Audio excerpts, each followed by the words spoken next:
na mmom yade nko ane yade a ebetimi ama ohene yebefrɛ na obeka se wo mintim nyede mintim emma enti kenofuriata yare a otise onipa bia a wa asase so enti no ebetimi aye nokre se oyare na mmom se woni obi yeden edi nkita ho a se otimi respect nipa no nso ni nyansa wati ase se otimi ema amanfo hu se onipa yi so o nyansa odwen enti no enka in the first place no kenofrata se o yare a ye no mu binum ye nye doctors enti no se o pese o ne e communicate a ni papa mu ye se babi a ukoye a ye hwe wo no se utima saa hospital kro ana se doctor kro no o ye den o chro na otimi edebra OSP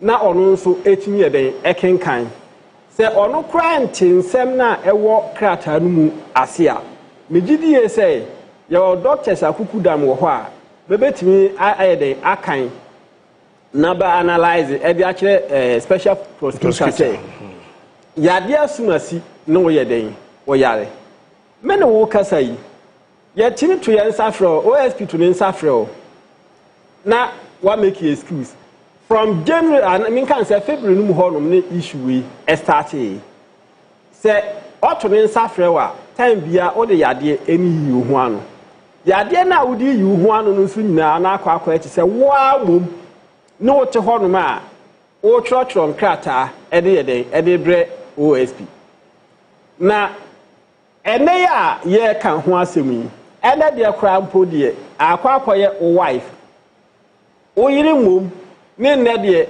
ono ka kire Ghana fo se yade na o yare no enne wakwakoye surgery no awie eni nti no obeba in 3 months time.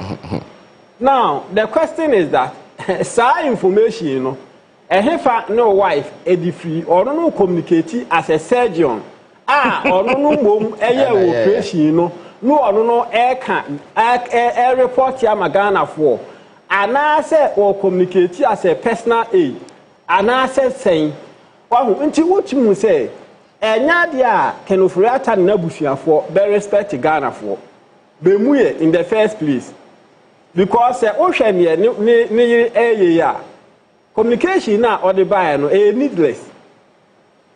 needless na che say krampo de kame akoya ti say ono na to information na to abontin say special prosecutor pa onkofa na ohun say ne kunu no ayeden akoye surgery and into 3 months time ne obeba na unse ene na Ivan o sha ase okay say special kenofriata enye na dwen se obeba Ghana ne aba Ghana china enti eno aho treat no widen wa sha ase a oye no en mene no so ya adwen asasem na okan mene no ya adwen in the first place na no cancer special prosecutor nhwe ha makenofriata every man there be said that time no be an issue any arrest order be for him say na information na ope say we investigate no and 2% investigate na nipa no ha ro nko ade na ese nka otimi den wo hwe investigate na ansa na wako be sabre ya wako akodi ho edie ebe den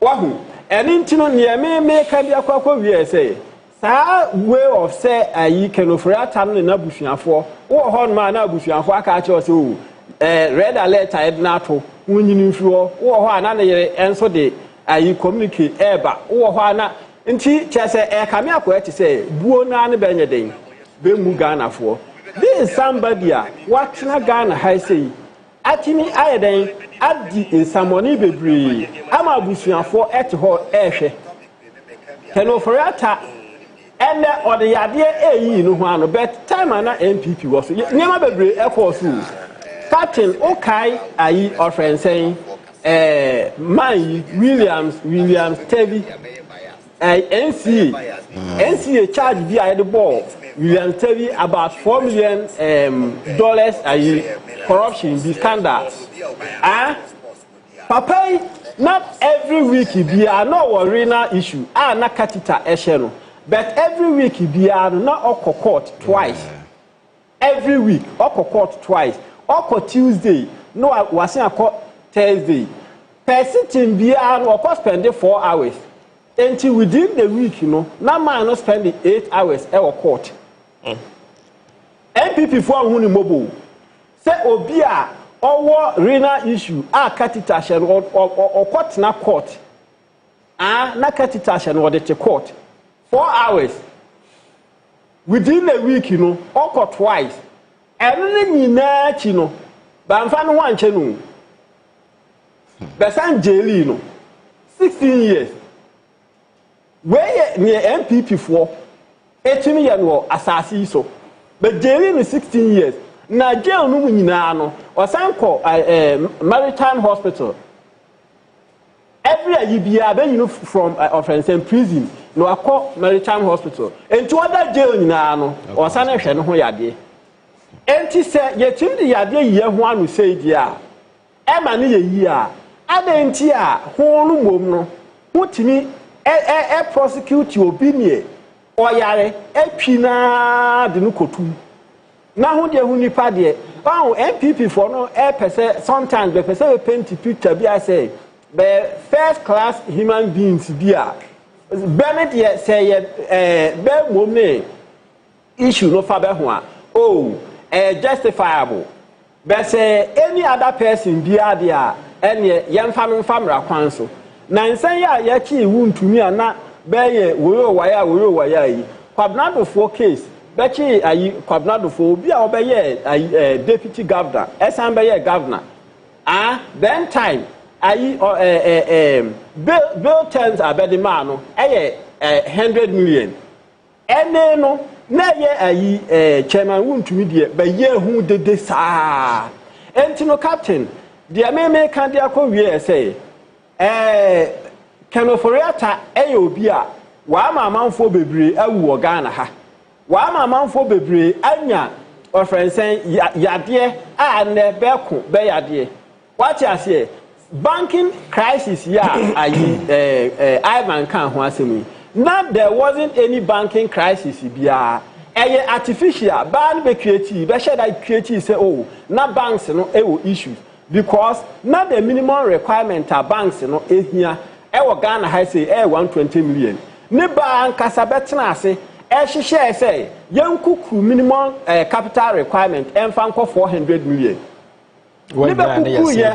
from just 120 from 120 million to offering 400 million now for that time ahode ama banks no say benfam tu asa 400 million no just about 1 month be first can wo he wo wie ya nipa no antimi anya sika no antwia wo and the bank no kra no onye liquid eninti no sem ye den me revoke ni licenses obi o ha no wa fe no say wo pede a and e say consolidate ya keka bom obi o ha je say ye gu no na wo yes anu hu de gu amanfo banks e wo krom ha sei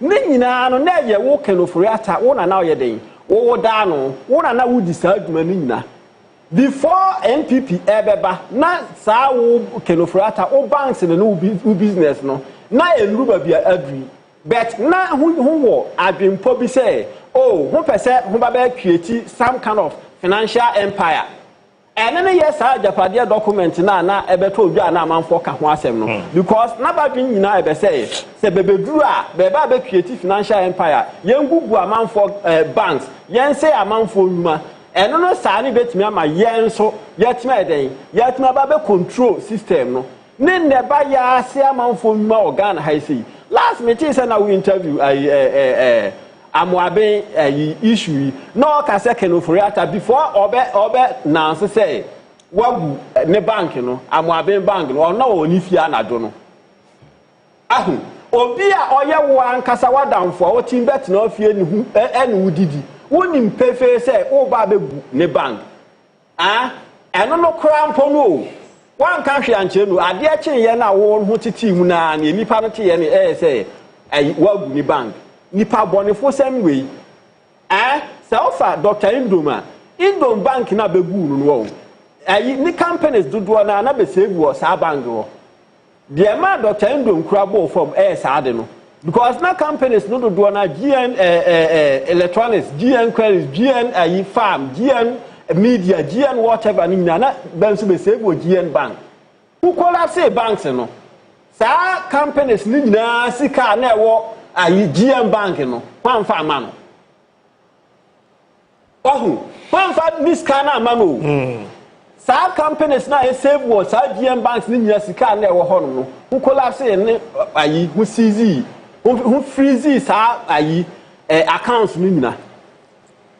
Na se wotena ase eye obi se ya.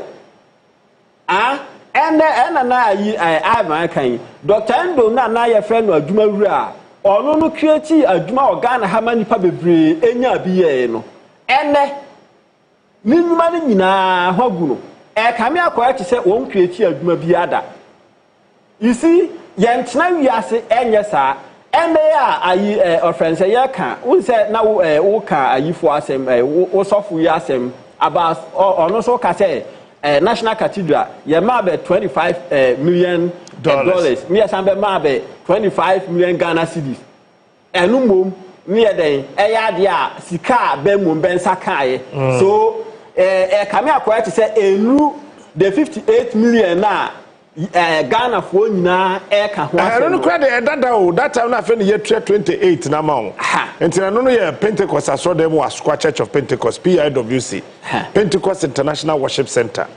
And now all trip say that time no na musha say na 3 months into the administration of the cathedral no na buy no $28 million and $25 million na no na parliamentarians ntia say but I no sika be to account no na enye government money as my papa kan no and ono oka source say na enye government money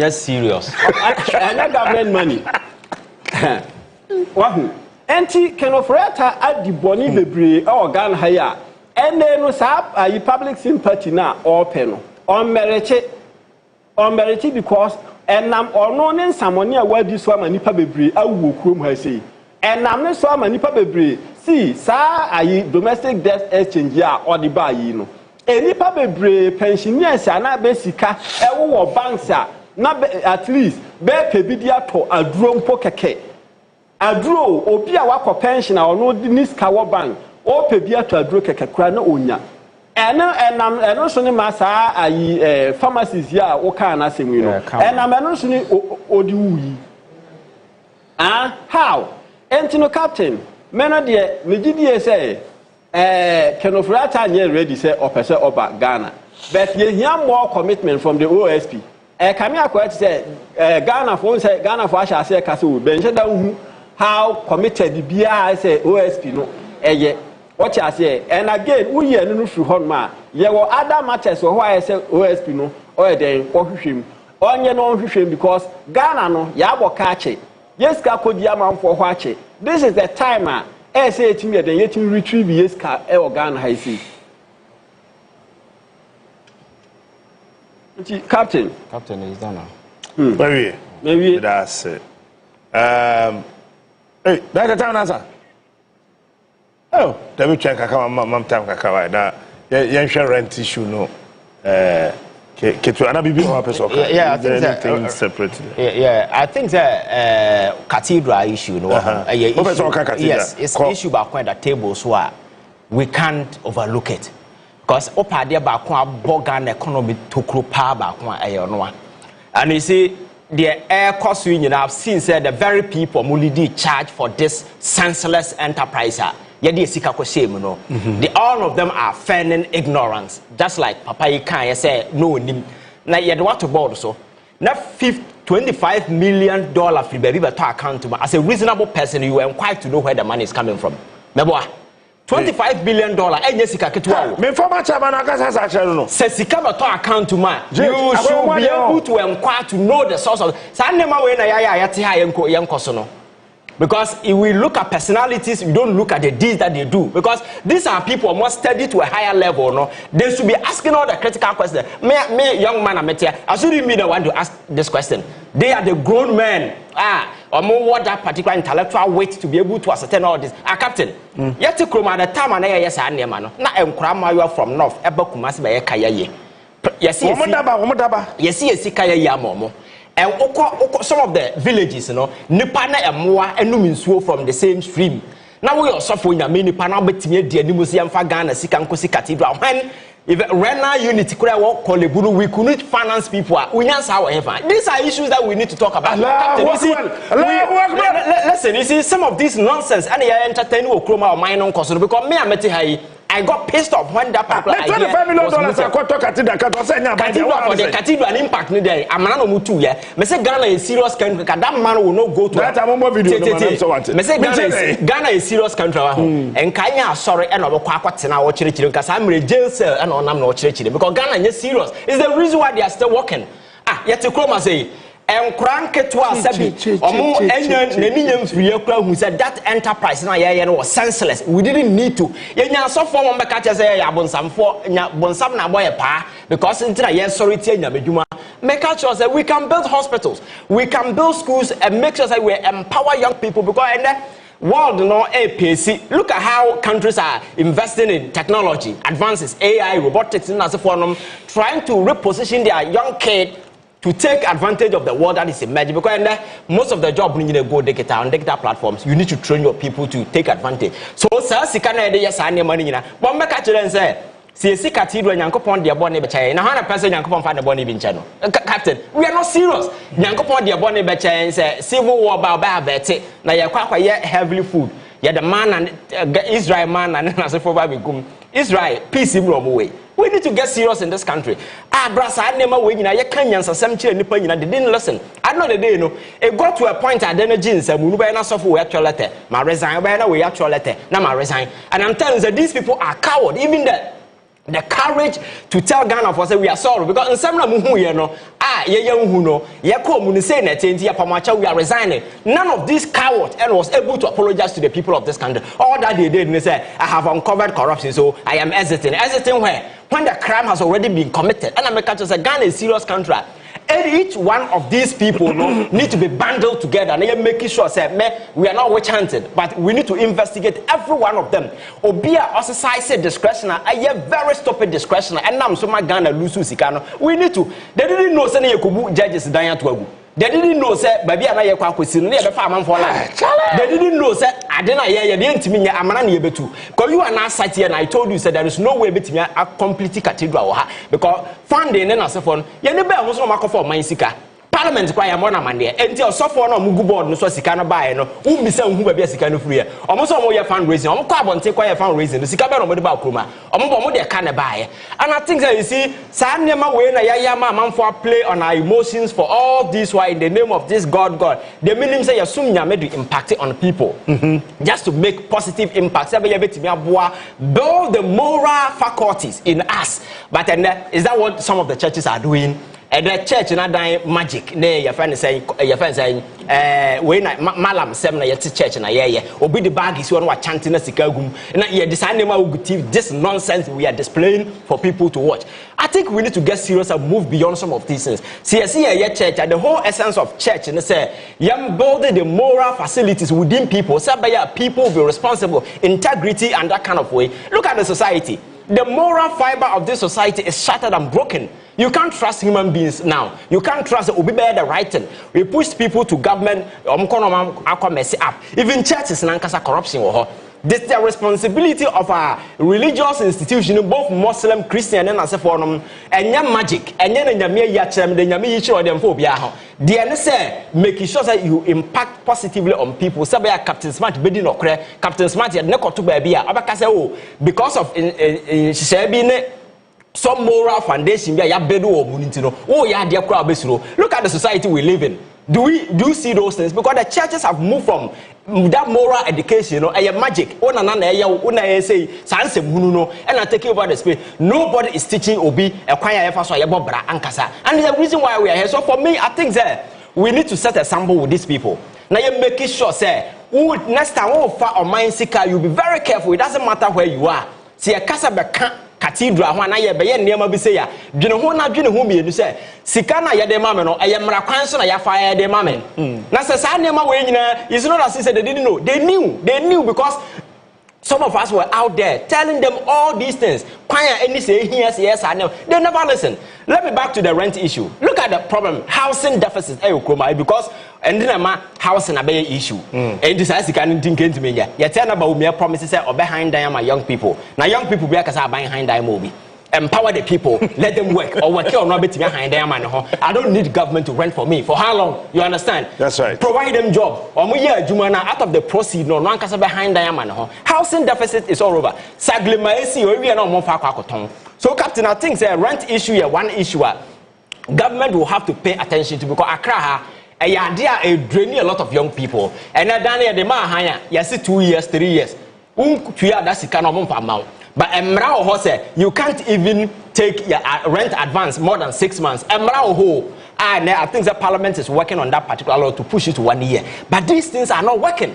So I think that Adebakwa government touch here about Ghana for pay those areas. We need to say president say new capital. For me, I think that at this time, it's unnecessary for now because you see, if you look at some of the towns like Uko, your friends say Teshi Labad in Nasafona. Some of our dynasties, why don't you come out with a plan and redevelop these areas? Land now, we see how you can give the ground floor to the family, then the about Tosso Abontimbiano. Government can rent it out, people will have a place to stay, and it will decongest Accra. We don't need to move to go and build new city anywhere. Right. I think that decongestion, say yes, I need a bit more creative space for a month for a take care away some of these challenges. All right, Nana Machino, I was saying, I love listening to Ivan. Is he married? No. Yes. And I'm actually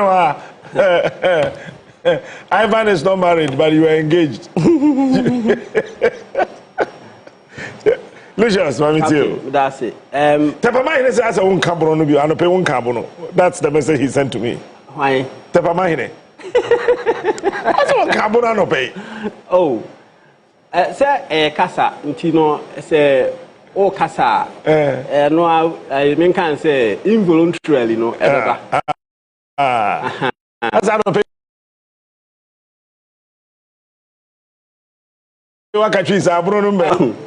Captain, National Cathedral, dear, we say Yak, baby. Corruption now, Yasu so now, a Kahubi, any ma, Sani Manuina, 18 day, 18 coso. Say, President sorry say oye project bitisa in the first place we say okay say enya de say obeyisu o man sika time anana nado na be say oba be si National Cathedral no okay say enya de obeyisu o man sika ne dia eden e de asi na mom ewi akire no say obeyisu o man sika na na say obeyisu o man sika no asase na okwa akosi no so na ye o man no de asase nso kra na enye petema asase a na eda ho asase a na yewo project bebri ewo so yewo building bebri wo so a ukobubu ayi adan no yeden etugu yi uye no so cry free ho no ma o ka se obeba be ye ayi appeal for fund bio se den na enu mom ne wo de ekwa akwa de wo de kwa kosi na manfo bi sase ntu ye sure say sa appeal for fund now ba be ye no enu mom betimi asi National Cathedral ene no me gidie se asofo a bedbeto board no so a na be hwese National Cathedral na ebesi no be mum na ese nka bedi nokre what you say ha be mum na ese nka bedi nokre na mum nokre die bi antimi anyeden antimi ama beda di nokre anya omo na omo san like forest ayi omo se galam so omo koto ye na ya sase ni se ko paye no this are hypocrite wahu entinu nokre die antimi anyeden antimi ama captain hwe se ye trans na so Niema bi musu say ya won Ghana no enya de a yebekoya nim da what you say ene me no woka say no sa National Cathedral na ankasa kra no me gidie say bibia na course ho me tin say ayi bribi say president care say be ye hu adumo say bisa me feel say e ho no kra de no kwan say ye diska bia ko ho bi e bi onsi mahama onsi ai e no kwan say diska bia ko bi also de be ye Mother and Child Hospital. Good. Enti ayi board na ye set up no so no. They should call them to account. ɛne deɛ ɛnyɛ sɛ bi a bɛba bɛkyerɛ sɛ yɛde 25 so for county we say you call for account why so for nko jail oh say yan ka say jail say ya mo sika they account $25 million and to kuro na da ono na say mutu so for anko fa no Hong Kong oh say na person ka you person nyam kaseti mutu so for captain one you say person nyam kaseti be for accountability now you be ka say we so for and ye from board bi aso a enko what you say na mo okonko ade na say di sika ma wa enye enough so obegina Sunday ma kire sika a ebeto account mu Ghana for na here on your press conference on board so no da na da Ghana board so enti sabe we say no se betim be den ebe account o account ya na say ayi hu so a say ne ayi bele say uti mfita nti amwanku so ahu enti no benya den obenya oti adidim eni nti no corruption hwe ya adose hwe ayi na no abaya ya oni nam national service wo no hwe ne why no ayi gan ono de oye kronfo ankasa what I say because niema na oye no ho no say what na ase na say odwen ho tumi say o share that pass say oni ni kunu be bo Ghana fo kro no because want to inflate ayi figure kro no because want to inflate ayi figures national service for a be wo ho no na ayi number no why no times be 2 na wo mom odeko na say the sika no ma wa na wa divert the akogu offense and private account wo wie nso a wo tim national service for din be 900,000 na wo de akọ serve as a collateral na wo de akọ secure loan about 30 million so de amano e ye kro no ankasa na sa ba yo na dwen se obebo oman no what you say enti enti ntena se enso so sa nema we so sa se ka se ye tena se ane o man no bebo be da se emsan for no kwasem monyame nim se ye se ye bedi MPP for kro no o bo ye chia wo ho me do nyame na do fie of flowers na e betutu akodua no wonsa wom se ye bedi kro no MPP for bo ye chia wo ho ene niam o mo ye wo ha kakofo do fie ho ni ma ho flowers ni nyina ese tutuni na de kwansa wom kodua ho ese mo nyina kogye ko se nso kra de gusu kra na corruption ska ba se ye hwe de ewura ba ava mamenda wase eno ai passion for cheme Father's Day ade am so mam tu enka ho na mbabli ache nti happy Father's Day from Passion Air. Thank you. And then hey, why did I mention now? No problem. I'm going to from now. Happy Father's Day. Thank you. Lucius. Almost all my fairness. So, this is who got to kita for. Maybe I'm a say now can say about so 10%. I'm at 10%. Once open on plane two and so turning we might Kusi then crap pilot into me fam. Auntie, they are done. No, I'm sure. I mean, if I won't see her, I saw home. That mean 2GH boy for. Abra, what a man can. And say, oh, boy, life pa. Sika edisi dan yen fanto pizza. Which has my catch on. Mensi, and tossament to Gunkro for my yem. Menkasa, oh, yes, I'm too for. Kabrate. Udu actually was to catch a God and say, me say, if you're a young man, don't marry a woman who thinks submission is slavery, but want you to provide for her like a king. Bye bye.